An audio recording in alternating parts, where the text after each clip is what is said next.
चीनी का एक्स मिल रेट 165 रुपये मुकर्रर। शुगर मिल्स मालिकान हर माह एक्स मिल रेट में 2 रुपये इजाफा कर सकेंगे। सारिफ को नए एक्स मिल रेट का फायदा स्टॉक खत्म होने के बाद होगा। 6 माह में एक्स मिल कीमत में 40 रुपये इजाफा कर दिया गया। दिसंबर 2024 में चीनी की एक्स मिल कीमत 115 से बढ़ाकर 125 रुपये फी किलो मुकर्रर की गई थी। वजारती ग़िज़ाई तहफ़्फ़ुज़ के मुताबिक सूबाई हुकूमतें सस्ती चीनी की दस्तियाबी यकीनी बनाएंगी। हुकूमत ने 7,90,000 टन चीनी बरामद करने की इजाज़त दी थी।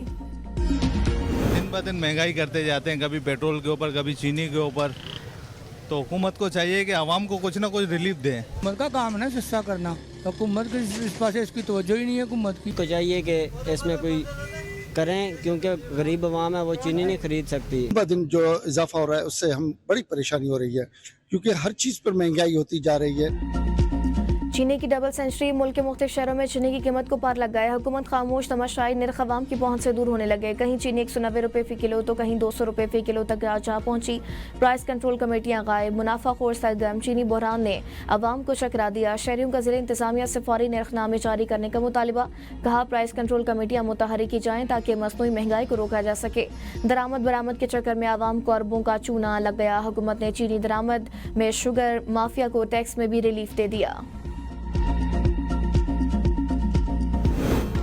चीनी की डबल सेंचुरी का जिम्मेदार कौन? वज़ीर खजाना मोहम्मद औरंगजेब का बढ़ती कीमतों पर जवाब देने से गुरेज। प्रेस कॉन्फ्रेंस में कहा चीनी की कीमतों में उतार चढ़ाव मामूल की बात है। मईशत मुस्तहकम, ग़िज़ाई अशिया की कीमतें कम ज़्यादा होती रहती हैं। मुल्क में फौरी तौर पर शरह नमू में इजाफा हुआ, लेकिन ऐसा करना ज़र मुआतला के ज़खायर पर शदीद दबाव का बायस बनता है, जिससे मईशत दोबारा गैर मुस्तहकम हो सकती है। चीज़ों को रेगुलेट करना होगा। बुनियादी ग़िज़ाई अशिया की कीमतों को माहाना बुनियादों पर मॉनिटर कर रहे हैं। जितनी गुंजाइश थी तनख्वाहदार तबके को टैक्स में रिलीफ दिया। हुकूमत ने अपने अखराजात में कमी की है। FBR को गिरफ्तार करने का इख्तियार दिया गया था, जो वापस ले लिया गया। इस वक्त FBR की मुकम्मल ट्रांसफॉर्मेशन जारी है। ताजिर, ट्रांसपोर्टर्स और पोल्ट्री एसोसिएशन मुत्तहद। 19 जुलाई को मुल्क पहिया जाम हड़ताल का ऐलान। पूरे पाकिस्तान में सप्लाई बंद। ट्रांसपोर्टर एसोसिएशंस ने हड़ताल की कॉल दे दी। वज़ीर खजाना ने आज मुज़ाकरात के लिए बुला लिया। सदर मलिक शेर खान ने कहा ट्रांसपोर्ट बरादरी ताजरों के साथ है। 19 जुलाई को मुल्क में कहीं भी कोई सप्लाई या गाड़ी नहीं चलेगी। अगर ताजिर कहेंगे हड़ताल बढ़ानी है तो हम हड़ताल को मज़ीद बढ़ाएंगे। वज़ीर खजाना कराची आकर भी हमसे मुलाकात नहीं कर रहे। सरहद chamber of commerce and industry ने 19 जुलाई हड़ताल की हिमायत का ऐलान कर दिया। सदर फजल मुकीम खान ने कहा हड़ताल पुरअमन लेकिन बामकसद होगी। पाकिस्तान पोल्ट्री एसोसिएशन भी 19 जुलाई की मुल्कगीर हड़ताल में शामिल होगी। मुनाफाखोरों को खुला छोड़ेंगे तो कीमतें आवाम की पहुंच से बाहर हो जाएंगी। पंजाब में मुनाफाखोर अब पैरा की नसरों से नहीं बच सकेंगे। वज़ीर आला पंजाब मरीम नवाज का तकरीब से खिताब। कहा मेरी और आवाम की नज़र पैरा पर होगी और पैरा की नज़र महंगाई, ज़ख़ीरांदोज़ी और तिजारत पर होगी। कब तक इंतजामिया महंगाई, मुनाफाखोरी और तजावुज़ात के खात्मे के लिए भागते रहेंगे? पंजाब के 144 तहसीलों में पैरा स्टेशन कायम किए जाएंगे। पैरा फोर्स मेरी आंख और कान है, हर जुल्म पर नजर रखेगी और ज़ख़ीरांदोज़ी, तजावुज़ात के खात्मे के लिए अपना काम सरअंजाम देगी। जल्द से ज्यादा तरक्की काम। गैलप सर्वे ने खैबर पख्तूनख्वा हुकूमत की कली खोल दी। खैबर पख्तूनख्वा के 38% अवाम वज़ीर आला अली गंडापुर की कारकर्दगी से मुतमईन। 50% वज़ीर आला पंजाब मरीम नवाज की कारकर्दगी के मोतरफ। गैलप सर्वे के मुताबिक 60% लोगों ने कहा कि खैबर पख्तूनख्वा हुकूमत जलसों और मुशायरों में वक्त ज़ाया कर रही है।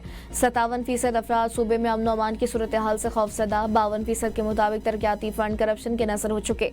67% शहरियों का हुकूमत पर रोजगार के मौके न देने का इल्जाम, जबकि 73% से सरकारी नौकरियों में मेरिट की बजाय सिफारिश को तरजीह दिए जाने की शिकायत की। तहरीक इंसाफ के अपने 49% वोटर्स के मुताबिक इनके इलाकों में कोई नुमाया तरक्की नहीं हुई। 49% अफराद को बिजली की किल्लत या खराबी का सामना। सर्वे के मुताबिक 77% नौजवानों को पार्क और 81% को लाइब्रेरी की सहूलत मुयसर नहीं। 63% अफराद को सेहत की सहूलत मुयसर है। सर्वे में कहा गया कि तहरीक इंसाफ के 13 साल के दौर में सड़कें और ट्रांसपोर्ट बेहतर हुई, ताहम 2024 के बाद तरक्की की रफ्तार सुस्त रही।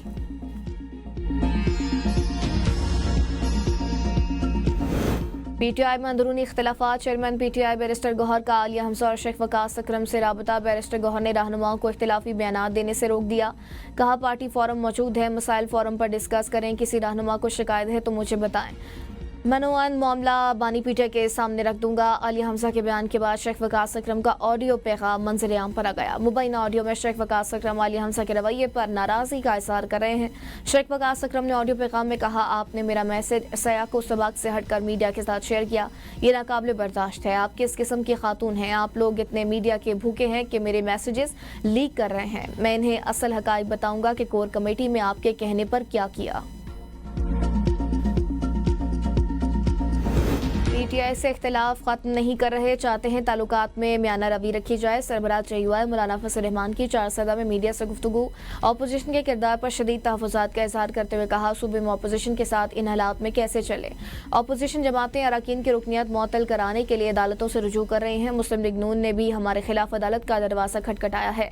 नून लीग को अंदाज़ा नहीं कि उनके इस इकदाम से फ़ायदा किसको हो रहा है। मदारिस बिल पर हुकूमती इत्तेहाद की बदनीयती ज़ाहिर हो चुकी। JUI आज भी मिसाक जमहूरियत पर कायम है। सियासतदान मिसाक जमहूरियत पर अमल करें तो बेहतर माहौल पैदा हो सकता है। शहरियों के जान माल की हिफाजत रियासत की जिम्मेदारी है।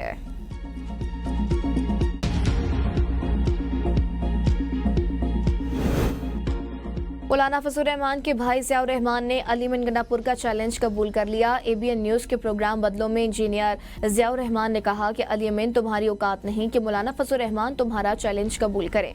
पहले मुफ्ती महमूद के उस बेटे से मुकाबला करके दिखाओ, अपने भाई से इस्तीफा लो और उनका मुझसे मुकाबला कराओ। मौलाना फजल रहमान ने तुम्हारे लीडर को इक़्तिदार से घसीट कर निकाला था। आपके अंदाज़े गुफ्तगू से मालूम हो चुका है कि आपके जाने का वक्त आ चुका। जल्द खैबर पख्तूनख्वा की आवाम को करप्ट हुकूमत से छुटकारा दिलाएंगे। वज़ीर आला अली अमीन ने मौलाना फजल रहमान को इलेक्शन लड़ने का चैलेंज दिया था। कहा था, मौलाना फजल रहमान मेरे भाई के मुकाबले में इलेक्शन लड़े, मेरा भाई हारा तो मैं, वरना मौलाना सियासत छोड़ दें। बानी PTI ने 5 अगस्त कहा, गंडापुर ने 90 दिन तजाद वासे है। वज़ीर दिफा ख्वाजा आसिफ की ABN न्यूज़ से गुफ्तगू कहते हैं, 90 दिन पाकिस्तान में वैसे ही बदनाम हो चुके हैं। अगर गंडापुर बानी PTI से हटकर ऐलान कर रहे हैं तो खुद जाने। PTI का पावर शो पुरअमन रहा, किसी ने मुदाखलत नहीं की। सियासी सरगर्मियां पुरअमन हों तो जरूर जारी है। मिर्जा अफरीदी को नहीं जानता, सिर्फ नाम सुना है मिर्जा अफरीदी ईमानदार है, शायद बोली लगा दी हो। मौलाना फजल रहमान एक मुस्नद और मजबूत सियासी क़ुव्वत है। PTI का खैबर पख्तूनख्वा में वो सियासी होल्ड नहीं रहा जो माजी में था। 90 दिन की बात आईनी बुनियाद पर हो रही है। 5 अगस्त का हवाला जज्बाती था। अलीमन गंडापुर की दानिशवराना राय को पार्टी फैसले से ना छोड़ा जाए। सेक्रेटरी जनरल PTI सलमान अकरम राजा की ABN न्यूज़ के प्रोग्राम सवाल से आगे में गुफ्तगू। 5 अगस्त का ऐलान बानी और पार्टी का है। 90 दिन अलीमन की जाती राय थी। ये किसी एक दिन या जगह की नहीं, पूरे मुल्क में अवामी बेदारी की तहरीक है। बानी ने कहा है, कौम आइन की बहाली और अदलिया की आज़ादी के लिए मुतहरिक हो। अलीमा खान का पैगाम ही असल पार्टी बयानिया है। आलिया हमजा की ट्वीट गैर जरूरी थी। नाराजगी का कोई सवाल ही पैदा नहीं होता। मसला कुछ नहीं था, मामले को बढ़ा चढ़ाकर पेश किया गया। जिस तहरीक का नाम ही आर या पार रहे तो कौन ऐसे लोगों को वक्त देगा। वज़ीर आज़म के मुशीर राना सनाउल्ला का तंज कहते हैं, इन लोगों को पार करने से पहले ही आर कर दिया जाएगा। इन लोगों की बस कोशिश है कि लोगों को इसी तरफ लगा कर रखे। बयानबाजी जुबानी जमा खर्च तक रहेगी, इन लोगों से कुछ नहीं होगा। नई शनाख्त के साथ नया आगाज। फ्रंटियर कांस्टेबलरी अब फेडरल कांस्टेबलरी होगी। सदर मुमलिकत ने फ्रंटियर कांस्टेबलरी रीऑर्गेनाइजेशन ऑर्डिनेंस 2025 जारी कर दिया। फेडरल कांस्टेबलरी को आज़ाद जम्मू कश्मीर गिलगित बल्तिस्तान में भी काम करने का इख्तियार हासिल होगा। वज़ीर मुमलिकत तलाल चौधरी की कमांडेंट FC रियाज नज़ीर के हमरा प्रेस कॉन्फ्रेंस करते हुए कहा, फ्रंटियर कांस्टेबलरी अब फेडरल कांस्टेबलरी होगी। FC में अब पूरे पाकिस्तान से लोग भर्ती किए जाएंगे। FC के हवाले से ऑर्डिनेंस जारी कर दिया गया। 18वीं तरमीम आईनी देखते हुए FC का नाम बदला गया। कमांडेंट FC रियाज नज़ीर का कहना है कि FC के 41 विंग्स होंगे। FC को 6 डिविजन्स में तकसीम किया जा रहा है। फेडरल कांस्टेबलरी की ऑपरेशनल जरूरियात को विफाक पूरा करेगा। FC जिस एक्ट के तहत काम कर रही थी उसको 100 साल से ज्यादा गुजर गए। ये फोर्स पुलिस नहीं है।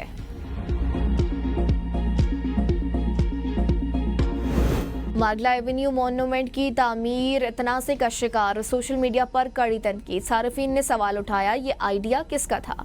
तनकीद के बाद मॉन्यूमेंट की तामीर का काम रोक दिया गया। CDA की जानिब से मॉन्यूमेंट को उखाड़ने के अहकाम जारी कर दिए गए। मार्गला एवेन्यू राउंड अबाउट पर गुज़िश्ता एक हफ्ते से काम जारी है। सोशल मीडिया पर तस्वीर वायरल होने के बाद CDA ने नोटिस ले लिया। निजी सोसाइटी की जानिब से मॉन्यूमेंट को शिफ्ट करने के इक़दाम शुरू।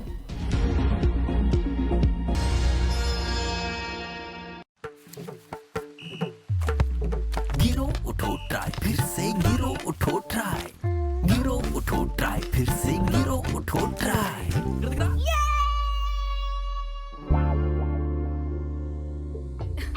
धोएं इन गहरे सख्त दागों के लिए है नया Surf Excel deep action technology के साथ। ये इन जिद्दी गहरे दागों को भी कपड़े की अंदरूनी लेयर से पूरी तरह खींच निकाले। तो दागों से क्या डरना, सर्फ एक्सेल है ना।